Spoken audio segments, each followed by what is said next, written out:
మీ కళ్ళ ముందున్నటువంటి అన్ని అంశాల్లో బీసీ డిక్లరేషన్ ని ఉన్నది ఉన్నట్టుగా ఈ 42% మీరు సాధ్యమైనంత వరకు మీ ప్రయత్నం చేస్తూనే మిగతా అంశాల మీద ఫోకస్ పెట్టాల్సిందిగా ఈ రాష్ట్ర ప్రభుత్వాన్ని కోరుతా ఉన్నాం సార్. అలాగే ఇదే బీసీలకు సంబంధించినటువంటి విషయంలో ముదిరాజులను అధ్యక్ష ఇదే కామారెడ్డి డిక్లరేషన్ లో మా ముదిరాజు సోదరులను జీఓఎంఎస్ నెంబర్ 19/2/2009 పునరుద్ధరణ చేస్తామని చెప్పి కాంగ్రెస్ పార్టీ హామీ ఇచ్చింది అధ్యక్ష. ఇందులో బీసీడీలో ఉన్నటువంటి ఈ తెలంగాణ రాష్ట్రంలో అత్యధిక జనాభా కలిగినటువంటి ఈ బీసీ బిడ్డలను ఈ ముదిరాజు బిడ్డలను బీసీడీ నుంచి బీసీఏలోకి అధ్యక్ష మా ఇంకో అరల నుంచి ఇంకో అరలకు వస్తాంటారు తప్ప వాళ్ళు ఇంకో దాంట్లో పోయి గుంజుకుంటామని చెప్తలేరు అధ్యక్ష. ఈ ఇచ్చిన హామీ ఎందుకు అమలు చేస్తలేరు అధ్యక్ష? ఇది సుప్రీంకోర్టు అడ్డం పడతా ఉందా? దీనికి ఏమైనా పార్లమెంట్ అడ్డం పడతా ఉందా? దీనికి ఏమైనా కోర్టులు అడ్డం పడతా ఉన్నాయా? రాజకీయ పరమైనటువంటి నిర్ణయాన్ని కాంగ్రెస్ పార్టీ తీసుకొని ఇది చేయొచ్చు అధ్యక్ష. ఇది చేయకుండా ఇది అట్లే పెట్టింది. గంగపుత్రుల విషయంలో కూడా ఇదే పరిస్థితి అధ్యక్ష. ఇవాళ గీత కార్మికులకు మనము వైన్ షాపులలో రిజర్వేషన్ అని చెప్పి చెప్తా ఉన్నాం అధ్యక్ష. ప్రైవేట్ యూనివర్సిటీలు పెట్టే కాడ మా గీత కార్మిక మా గౌడ సోదరులకు అవకాశాలు కల్పించండి. ప్రైవేట్ కాంట్రాక్ట్ల దగ్గర అధ్యక్ష 42% రిజర్వేషన్ కాంట్రాక్ట్లు ఇచ్చే కాడ ఈ బీసీలకు ఇవ్వంగా ఏ చట్టం అడ్డుకునే పరిస్థితి లేదు అధ్యక్ష. మీరు వాళ్ళని పైకి తీసుకురావడానికి మీ కళ్ళ ముందు అనేకమైనటువంటి అంశాలు ఉన్నప్పటికీ కూడా ఇది చేయకుండా ఇవాళ కాంగ్రెస్ పార్టీ కేవలం 42% బీసీ రిజర్వేషన్ పేరుతోనే మమ్మల్ని తిప్పడం ద్వారా లాభం ఏముండదు అధ్యక్ష.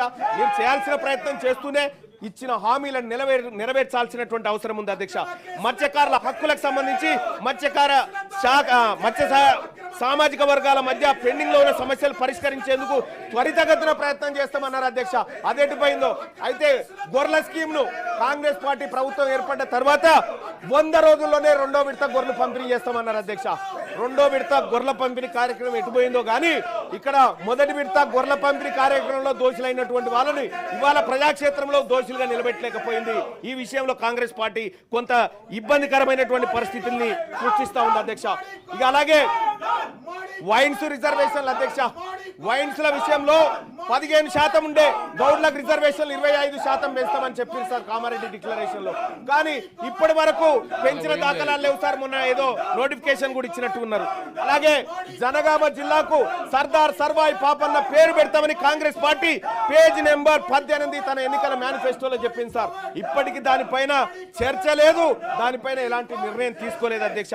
అనేక మంది ఇప్పటికే ధర్నాలు అలాగే ఆందోళన వ్యక్తం చేస్తా ఉన్నారు కాంగ్రెస్ పార్టీ ఈ నిర్ణయాన్ని తీసుకోవాలని చెప్పి.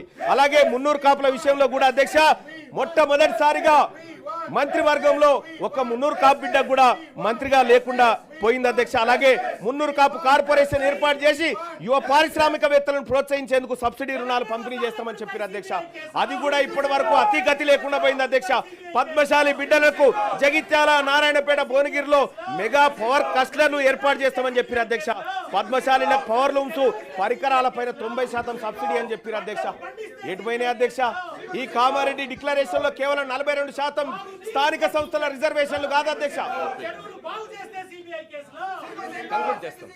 సార్ ఇక్కడ 42% రిజర్వేషన్ కాదు అధ్యక్ష. అనేకమైనటువంటి అంశాలు ఈ బీసీ డిక్లరేషన్ లో ఉన్నాయి. కేవలం 42% రిజర్వేషన్ అనే కాదు, మీరు చేయగలిగినటువంటి అన్ని ఉన్నాయి ఇందులో. మరీ ముఖ్యంగా అధ్యక్ష విశ్వకర్మలకు సంబంధించినటువంటి అధ్యక్ష మంగళి, స్వర్ణకారులు, కమ్మరి, వడ్రంగులు, కుమ్మరులను 90% సబ్సిడీతో టూల్ కిట్లు ఇస్తామని చెప్పారు అధ్యక్ష. ఆ కార్యక్రమం చేయడంగా ఎవరు అడ్డుకుంటారు అధ్యక్ష? అక్కడ ఏం పార్లమెంటే వద్దంటలేదు, సుప్రీంకోర్టులు ఏం అడ్డుకుంటలేవు అధ్యక్ష. పట్టణ ప్రాంతాల్లో షాపుల ఏర్పాటు భూమి కేటాయిస్తామని చెప్పారు అధ్యక్ష.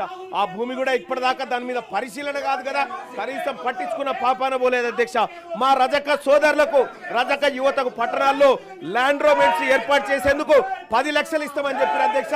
తక్షణమే ఈ ప్రభుత్వం ఇవన్నీ చేపట్టాలని డిమాండ్ చేస్తా ఉన్నాం అధ్యక్ష. అలాగే రాష్ట్ర వ్యాప్తంగా దోబిఘాట్లు ఆధునీకరణ కోసం ప్రతి జిల్లాకు 10 కోట్లు కేటాయిస్తామని చెప్పారు అధ్యక్ష. నేను ఈ సభ ద్వారా ఈ తెలంగాణ రాష్ట్రంలో ఉన్నటువంటి బీసీ బిడ్డల తరఫున మాట్లాడుతా ఉన్నా అధ్యక్ష. కాంగ్రెస్ పార్టీ చేయడానికి ఎలాంటి అడ్డంకి లేనటువంటి అంశాలు ఈ మేనిఫెస్టోలో చాలా ఉన్నాయి. వీటిని నెరవేర్చాల్సిందిగా ఇక్కడ ఉన్నటువంటి రాష్ట్ర ప్రభుత్వాన్ని డిమాండ్ చేస్తా ఉన్నా. మా ఆకలి, మా బాధ, మా గోస ఈ సభ ముందు పెట్టుకునేటువంటి సందర్భంలో ఈ రాష్ట్ర ప్రభుత్వం నుంచి మేము ఎక్స్పెక్ట్ చేస్తుంది అధ్యక్ష, కేవలం 42% మాత్రమే అడ్డంకి ఉంది. మీరు ఇంప్లిమెంట్ చేయడానికి ఏ అంశానికి కూడా అడ్డంకులు లేవు. వీటిని అమలు చేయండి. ఇక్కడ 1,00,000 కోట్ల బడ్జెట్ పెట్టినాను సార్, 20,000 కోట్లు ప్రతి ఏడాది బడ్జెట్ పెట్టడానికి ఎవరైనా అడ్డంకి ఉన్నారా? దీనికి మీరు పెట్టండి. బీసీలకు సంబంధించి రిజర్వేషన్ దయచేసి 42% రిజర్వేషన్ల విషయంలో అధ్యక్ష ఇవాళ గవర్నర్ గారు ఆమోదించాలి సార్. గవర్నర్ గారు సమ్మతించాలి. లేకపోతే మొన్న గతంలో సార్ ఇదే ఆనరబుల్ హైకోర్టులో గతంలో కేసీఆర్ గారు 34% రిజర్వేషన్ అన్నప్పుడు ఇగో అగ్రవర్ణాల వాళ్ళు హైకోర్టులో కేసేసి దీన్ని ఆపిరు సార్. ఇలా మళ్ళా ఇంకొక ఆయన పుట్టడానికి గ్యారంటీ ఏంది? ఇలా మళ్ళీ దాన్ని అడ్డుకోవడానికి గ్యారంటీ అధ్యక్ష ఈ మా బీసీల విషయము మాట్లాడుకునే సందర్భంలో బీఆర్ఎస్ పార్టీ ఈ రకంగా అరాచకం చేయడం, ఈ రకంగా దాన్ని అడ్డుకోవడం, సభను డిస్టర్బ్ చేయడం ఇది బాధాకరం సార్. ఇది అత్యంత బాధాకరం. ఇది బీసీలకు సంబంధించినటువంటి అంశం సార్. ఇక్కడ బీసీలకు సంబంధించినటువంటి అంశం చర్చకు వచ్చినప్పుడు బీఆర్ఎస్ పార్టీ చిత్తశుద్ధితో వీళ్ళకి 70 సంవత్సరాలుగా అన్యాయం జరుగుతుందని వచ్చి కూర్చొని మా బాధ వినాలి సార్. మా బాధ వినాలి సార్. మా ఆవేదన వినాలి. అది చేయకుండా కేసీఆర్ గారి పైన కేసు పెట్టినటువంటి ఉద్దేశంతో అదే కేసీఆర్ గారు మా మీద 100 కేసులు పెట్టింది సార్. మేము ఎన్నడూ పట్టించుకోలే. మేము ప్రజాక్షేత్రంలో ఉన్నాం, ఎదుర్కోవడానికి సిద్ధంగా ఉన్నాం. కానీ ఈ రకమైనటువంటి వాదనకు దిగడం, బీసీలకు సంబంధించినటువంటి అంశం చర్చకు వచ్చినప్పుడు ఇది దుర్మార్గమైనటువంటి ఈ చర్య సార్. దీన్ని ఎట్టి పరిస్థితుల్లో బీసీ సమాజం ఉపేక్షించదంతే తమ ద్వారా తెలియజేస్తున్నాను అధ్యక్ష. బీసీ మంత్రి గారు. అధ్యక్ష వీళ్ళ వైఖరి చూస్తుంటే కడుపులో కత్తులు పెట్టుకొని అలుముకున్నట్టు ఉన్నది. మీ సిబిఐ కేసు గురించి మీరు అనేక సందర్భాల్లో మాట్లాడచ్చు. అవినీతి ఆరోపణలు ఎదుర్కొంటే విచారణకు కూడా సిద్ధంగా లేని మీ మానసిక విధానం చూస్తుంటే ఇవాళ చాలా జాలి కలుగుతా ఉంది.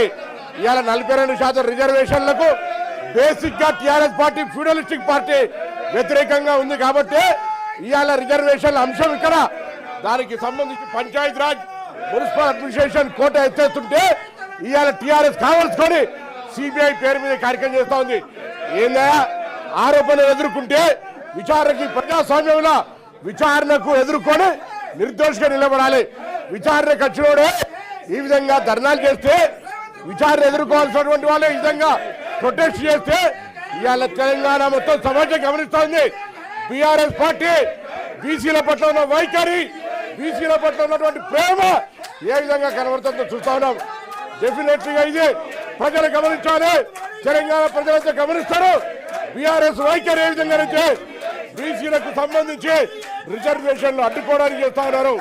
బీసీలకు సంబంధించి ఈరోజు జరుగుతున్నటువంటి పరిణామాల్లో తెలంగాణ ప్రభుత్వం ముఖ్యమంత్రి గారి నాయకత్వంలో అన్ని రకాల అంశాలు తీసుకొని పోతుంటే ఎందుకు జరుగుతోందని అడుగుతాను. ఏమైంది? కనీసం సిబిఐ విచారణకు ఎందుకు వ్యతిరేకిస్తా ఉన్నారు? సిబిఐ విచారణకు ఎందుకు వ్యతిరేకిస్తా ఉన్నారు? సిబిఐ విచారణకు ఎందుకు వ్యతిరేకిస్తా ఉన్నారో అడుగుతా ఉన్నా. ఇవాళ చర్చ ముందు 42% కానీ 42% కానివ్వండి. 42% పేరు మీద అడ్డుకునే కూడా జరుగుతోంది. కేసీఆర్ కుటుంబానికి సర్వేలో కూడా పాల్గొనలే. వీళ్ళు ఇష్టం లేదు, కడుపులో కత్తులు పెట్టుకొని అలుగు కోరుకుంటా ఉన్నారు బీసీలను. ఇవాళ బీసీలకు అన్యాయం చేస్తుంటే కనీసం పార్టీ నాయకత్వం స్పందిస్తలేదు. నేను అడుగుతాను మన్సూర్ జారీ గారు బండ ప్రకాష్ గారు ఇవాళ బీసీలకు సంబంధించి ఒక ప్రక్రియ జరుగుతుంటే అచేతనంగా నిలిచారు. ఈ తప్పిదాన్ని గమనిస్తా ఉన్నారు. చరిత్ర ఊరుకోదు. ఫ్లోర్ లీడర్ గా రాజు గారు కావచ్చు, రమణ గారు కావచ్చు, అందరూ కూడా చెప్తా ఉన్నాం. 42% రిజర్వేషన్ సంబంధించి టీఆర్ఎస్ పార్టీ కుట్రపూరితంగా తెలంగాణ ప్రజలు గమనించాలి. తెలంగాణ ప్రజలందరికీ విజ్ఞప్తి చేస్తా ఉన్నాం. టీఆర్ఎస్ పార్టీ వైఖరిని చూడండి. 42% రిజర్వేషన్ ఏ విధంగా వ్యతిరేకిస్తుందో మధుసూదన్ చారి గారు స్పందించకపోతే వారు కూడా ఇందుకు సంబంధించి డెఫినెట్లీగా వారికి సపోర్ట్ ఉన్నట్టుగా భావిస్తా ఉన్నాను చెప్తా ఉన్నాం. ఇలా బీసీల గురించి మాట్లాడతారు. బీసీలకు ప్రక్రియ జరిగితే అడ్డుకుంటారు. అడ్డుకున్నప్పుడు సపోర్ట్ చేయరు. ఇదేం పద్ధతి అని అడుగుతా ఉన్నాం. అందుకే దయచేసి అధ్యక్ష వీళ్ళని వెంటనే ఒక విచారణ ఎదుర్కోలేని అవినీతి పరులుగా అవినీతి ఆరోపణ వస్తే విచారణ ఎదుర్కోక మొగల్ని కొట్టి మొరమొర అన్నట్టుగా ఇలా ఈ విధంగా రాద్ధాంతం చేస్తున్నటువంటి వాళ్ళు ప్రజాస్వామ్యాన్ని అపహాసం చేస్తూ ఇలా బీసీల రిజర్వేషన్ అడ్డుకోవడానికి ప్రొటెస్ట్ చేస్తున్న వీళ్ళ మీద కఠిన చర్య తీసుకోవాలని కోరుతా ఉన్నాం. తెలంగాణ ప్రజలు గమనించాలని కోరుతా ఉన్నాం. ఇలా బలహీన వర్గాల నాయకులు మధుసూదనాచారి గారు కానీ, బండ ప్రకాష్ గారు కానీ, రాజు గారు కానీ, ఎల్రమ్మ గారు కానీ, దాసం శ్రేవన్ ఆనాడు తెలంగాణ ఉద్యమంలో మా పార్టీలో ఉండి మా పార్టీ మీద అడిగినాం మేము. ఇలా పూర్తిగా అచేతనంగా బొమ్మల్లాగా మారకండి. మీ పార్టీకి ఇష్టం లేకపోవచ్చు, కానీ ఇది